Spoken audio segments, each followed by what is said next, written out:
सालों पहले संदननगर के पास एक जंगल था। वहाँ एक बड़ा सा बरगद का पेड़ था, जिस पर एक कौवा और एक तोता दोनों अपने अपने घोंसले में रहते थे। एक रात उस जंगल में तेज आंधी चलने लगी। देखते ही देखते बारिश शुरू हो गई। कुछ ही देर में जंगल का जो भी था सब बर्बाद हो गया। अगले दिन कौवे और तोते को अपनी भूख मिटाने के लिए कुछ भी नहीं मिला। तभी तोते ने कौवे से कहा, हम इतने प्यार से इस जंगल में रहते हैं, लेकिन अब हमारे पास खाने के लिए कुछ नहीं है, तो क्यों ना जब मैं अंडा दूँ तो तुम उसे खाकर अपनी भूख मिटाना, और जब तुम अंडा दोगे तो उसे खाकर मैं अपनी भूख मिटा लूँगी।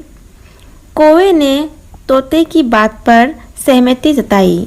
संयोग से सबसे पहले कौवे ने अंडा दिया और तोते ने उसे खाकर अपनी भूख मिटा ली।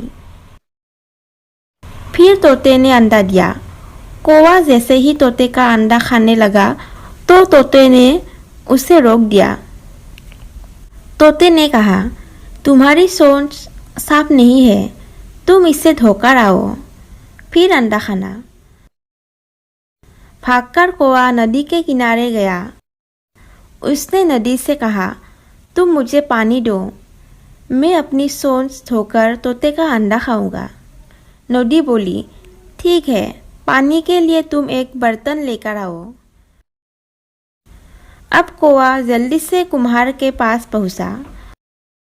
उसने कुम्हार से कहा, मुझे घड़ा दे दो, उसमें मैं पानी भरकर अपनी सोच धोऊंगा और फिर तोते का अंडा खाऊंगा। कुम्हार ने कहा, तुम मुझे मिट्टी लाकर दो, मैं तुम्हें बर्तन बनाकर दे देता हूँ। यूँ सुनते ही कौवा धरती माँ से मिट्टी मांगने लगा। वो बोला, माँ मुझे मिट्टी दे दो, उससे मैं बर्तन बनवाऊंगा और उस बर्तन में पानी भरकर अपनी सोच साफ करूंगा, फिर अपनी भूख मिटाने के लिए तोते का अंडा खाऊंगा। धरती माँ बोली, मैं मिट्टी दे दूंगी, लेकिन तुम्हें खुरपी लाने होगी, उसी से खोदकर मिट्टी निकलेगा। दौड़ते हुए कौवा लोहार के पास पहुंचा। उसने लोहार से कहा, मुझे खुरपी दे दो, उससे मैं मिट्टी निकालकर कुम्हार को दूंगा और बर्तन लूँगा, फिर बर्तन में पानी भरूंगा और उस पानी से अपनी सोच धोकर तोते का अंडा खाऊंगा। लोहार ने गर्म गर्म खुरपी कौवे को दे दी।